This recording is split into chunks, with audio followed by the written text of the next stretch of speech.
Hello, everybody. Welcome back to the NBA Front Office Show. We're taking you around the NBA, talking about some of the biggest news stories of the day. I guess we'll kick things off. Where else would we be? But Ben Simmons, as the world turns. Keith, I'm ready for this trade just to go down. I'm ready for this to happen and us to know where Ben Simmons is, because it sounds like if it doesn't, the 76ers are going to be in a real tough situation. Yeah, it's the update from Mark Stein today of Substack now. Mark Stein updated that all Mhm. signs point to Simmons is still not coming to camp when it opens next week. So players are required to report on Monday for media day in most markets, and then camp opens on Tuesday for I think every team. There might be a couple opening a day or two later, but I think everybody's opening on Tuesday this year. So sounds like he's not going to be there, and Philly is still trying to persuade him to show up. So it sounds like there's no end in sight to this situation anytime soon. There's been stuff floated out there of maybe Simmons traded for player X or player Mhm. Y and all that, but I don't want to get into it because it just seems like speculation, like a lot of people have done. So it really does feel like they are in this position, and they are just going to be without him, and then they'll figure it out later, maybe. Okay, so let's look at this from a rules perspective then. What are the 76ers options? Let's say they want him there. He says, sorry, I'm not showing up, and he refuses to report. What can they do with that situation? Like, I mean, obviously, fine him. Can you withhold a percentage of his contract? How does that work out for them? Yep, they can start fining him day one of camp. He can be fined for missing media day. Two, they could make it an excused absence. I would be shocked if they do Mm-hmm. that. They have no reason to do that. So yeah, they'll start fining him day by day. And if this goes into the regular season, he'll start missing game checks, and then that will be where it'll really start to escalate from there. So he's gonna stand to miss a good chunk of money if he's not there when he needs to be, and then kind of go on. And that's something that it's feasible for a period of time, but Mm-hmm. once you get deeper into it, then it doesn't become feasible. It's not tenable anymore. And I think what ultimately would happen too is, because I've had a couple of people say, what if he just sits out for the whole year? What can happen then is it can be a failure to render services, and it essentially just means it's a do-over year next year. So it doesn't even And count. he's still, yep, doesn't even count. Doesn't Mm-hmm. even count like he was not there at all. And it starts to become a real mess. And that's when as Andrew Brandt, who tends to cover more NFL, says, there will be lawyers. That's where that would happen. But for now, I guess just let's keep our eyes and ears open for the rest of this week, because if it doesn't happen by this week, let's see what happens on Monday when it's media day and he's not there. It's going to be interesting to see exactly how this goes down because, like you said, that deadline that it's not a true deadline, but kind of a major moment anyway is media day if and when Sure. Ben Simmons is not there. So we'll see where this whole ordeal goes. And next, the Golden State Warriors may not be done making additions, and they brought in three veteran players to work out: Isaiah Thomas, Avery Bradley, and Quinn Cook, who is a former Golden State Warrior. Do you think any of these three guys actually make the roster or have a real shot at making it?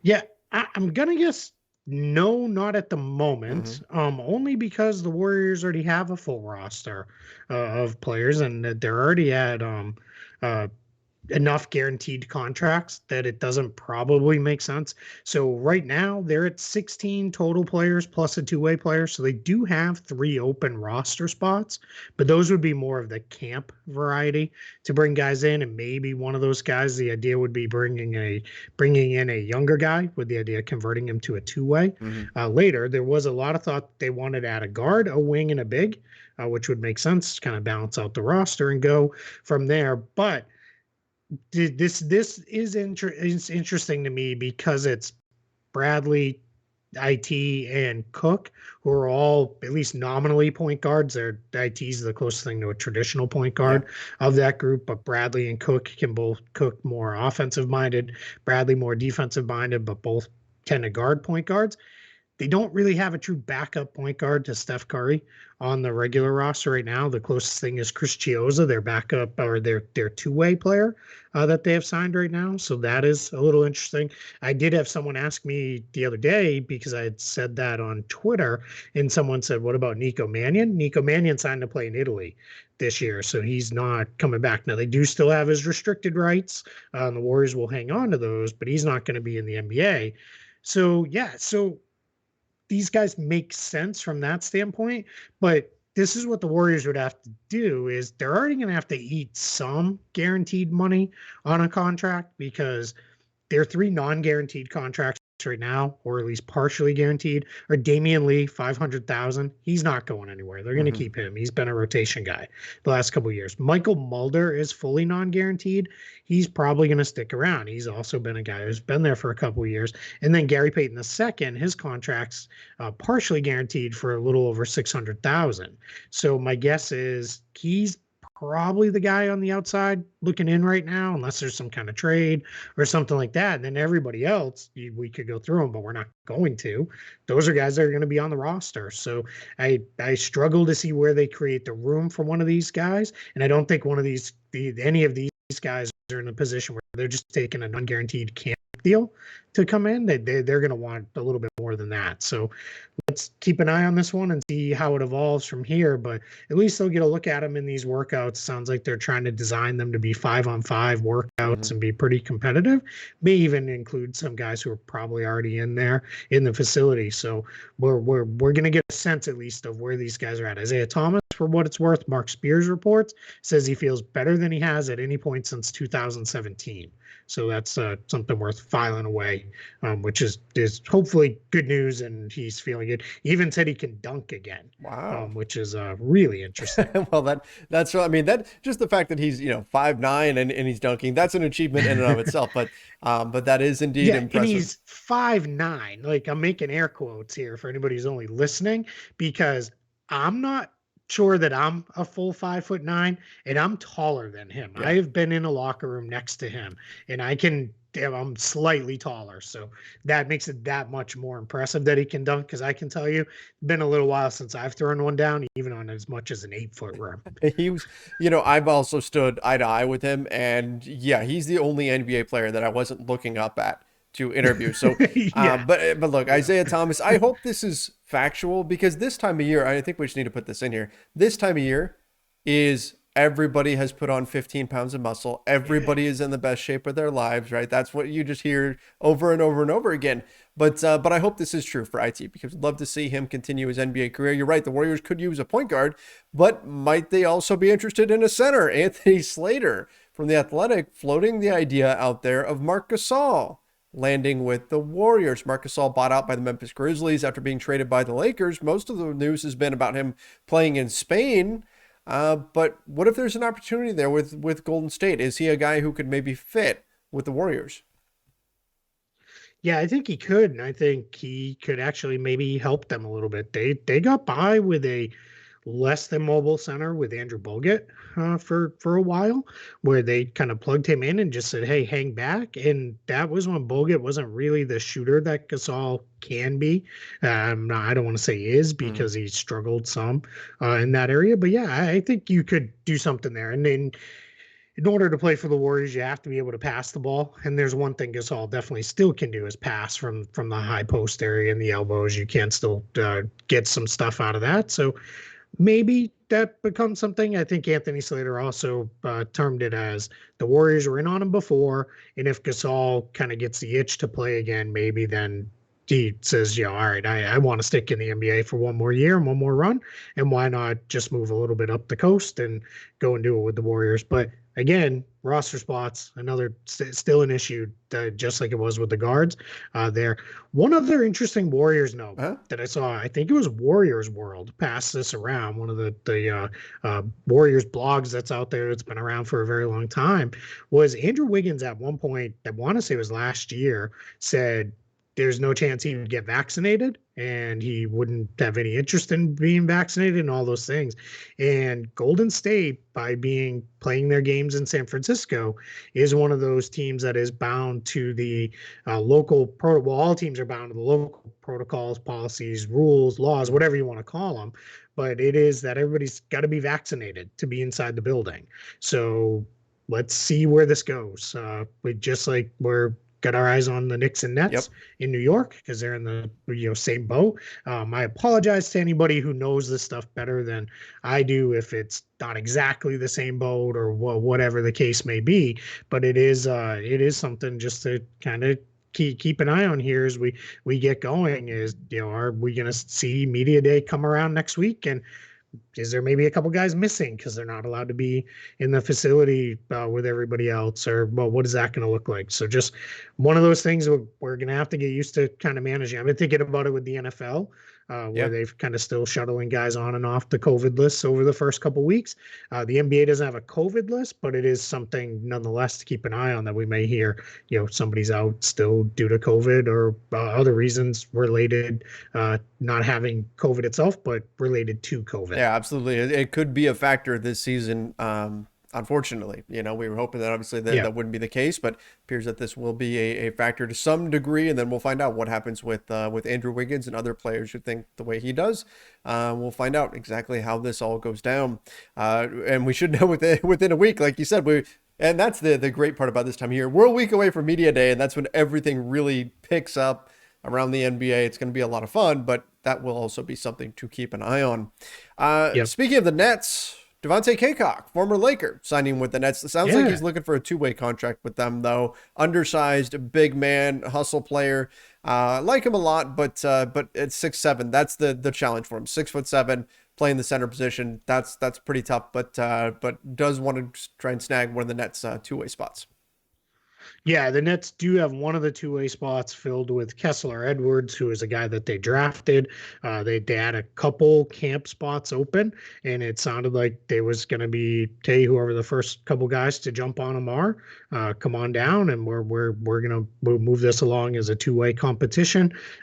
There's no room on their regular roster. They've got full contracts, especially after adding Paul Millsap and LaMarcus Aldridge. That basically finished that out. It's going to be tough for even a guy like DeAndre Bembry, who signed a partially guaranteed contract of $750,000 to crack that opening night roster, just because of their additions, as they were able to slide in there and snag a couple good veteran talents. So yeah, Cacok will be in competition for a two-way spot there in Brooklyn, and not bad, right? Nope. That team could, just because of some of the age of some of their bigs, maybe that could be a spot where if he looks good enough in camp, I would snag that two-way and think, yeah, I might have a shot to play in some regular games. It's also important to know, too, Brooklyn is one of those teams whose G League team is fairly close by in Long Island. So that is something you can work through, too. Now, with New York traffic, maybe that's as far away as you and I are from each other, but I don't know. But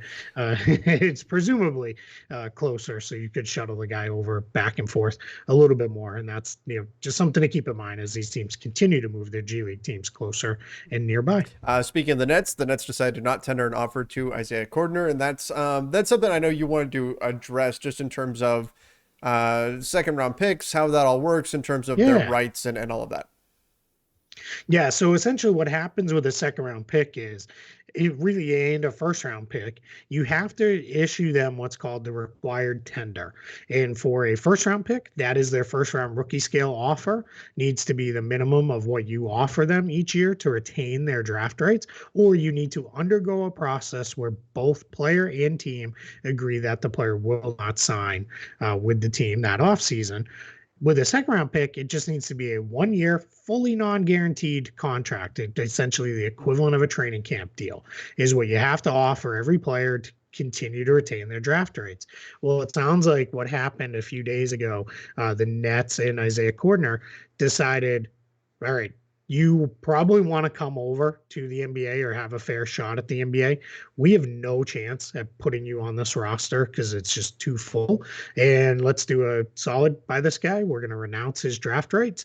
That's essentially what happens when you don't issue the tender. And now he's an NBA free agent. Now, whether he comes to the NBA this year or not, that remains to be seen. But what we could see happen is he comes to the NBA maybe next year or maybe later this year or something, but he'll come unencumbered because previously he would have had to come with the Nets.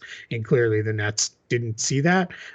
He was a guy who wasn't all that highly thought of as a prospect. And then last year started to play pretty well over in France and started to look like, all right, maybe he will be something. He's 6'5" guard, good, some decent ball skills. So maybe there's something there.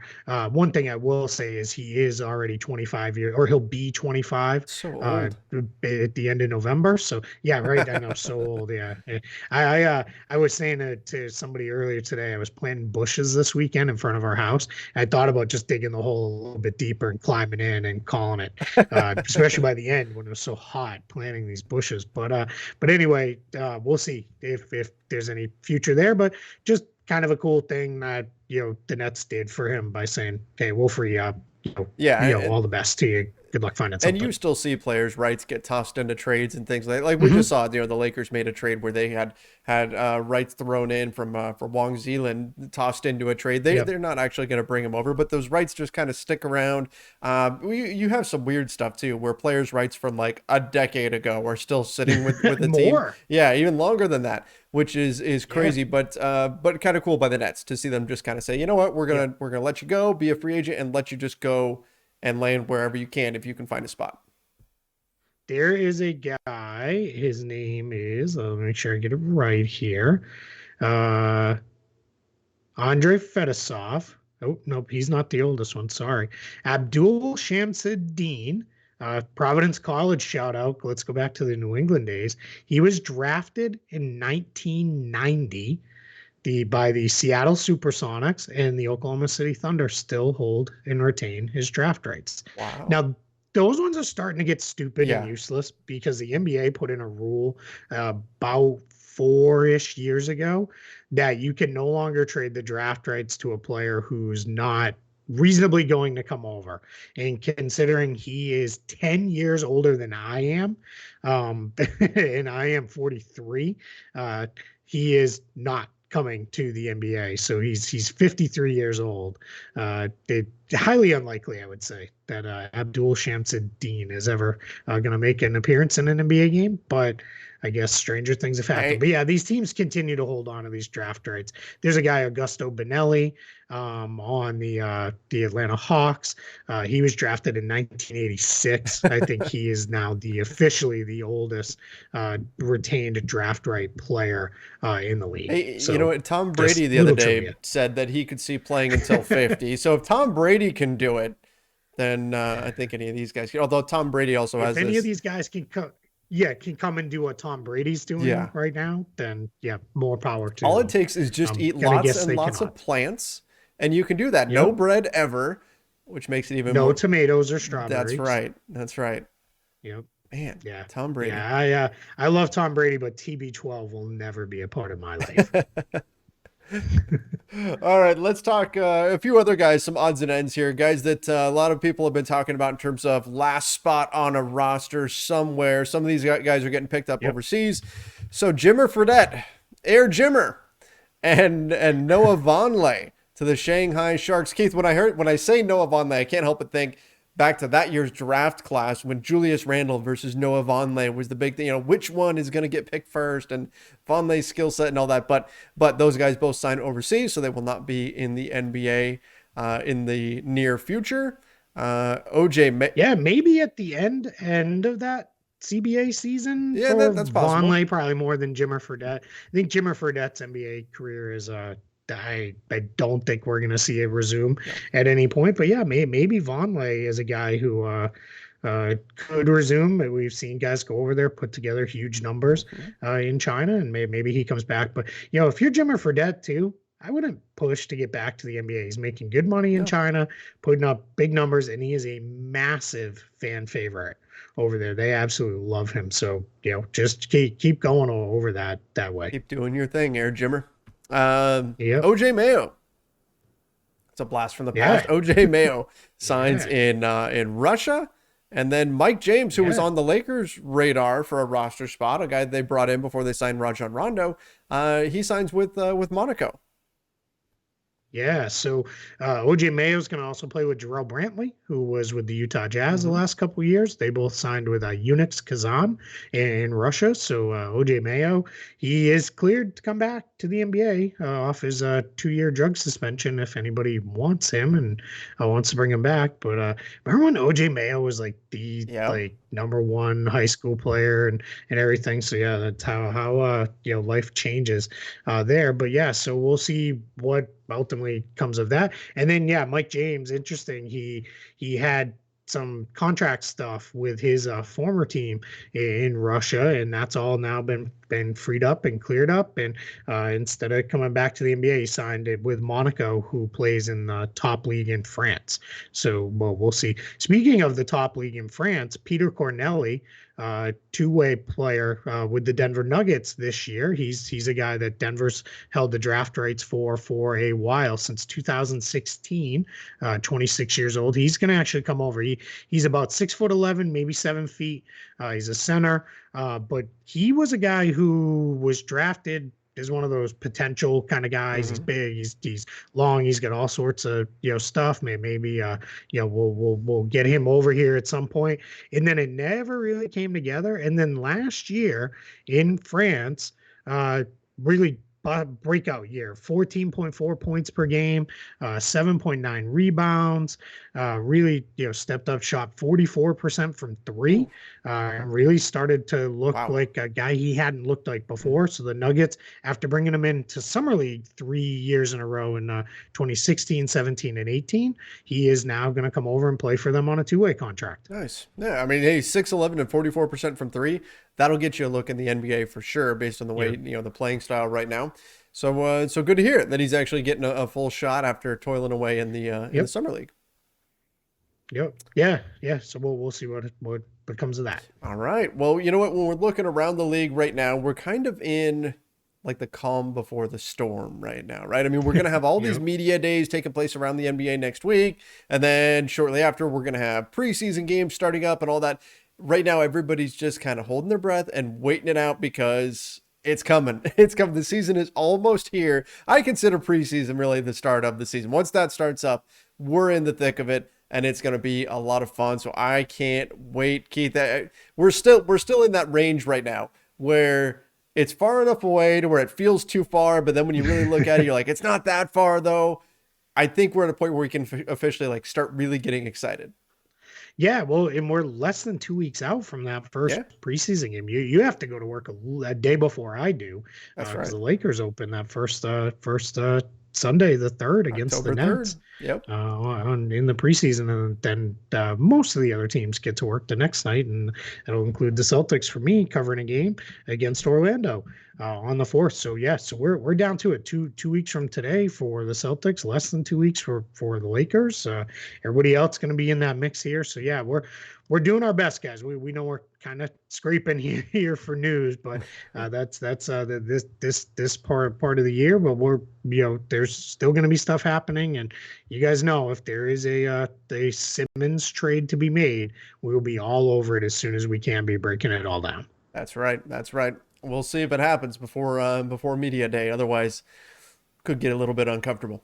All right, everybody. Appreciate you guys joining us. Make sure you do subscribe to the NBA Front Office YouTube channel. Don't forget to ring that notification bell as well. We can't wait for the season to start and all the coverage we're going to bring you then. Till next time, everybody, stay safe and see ya.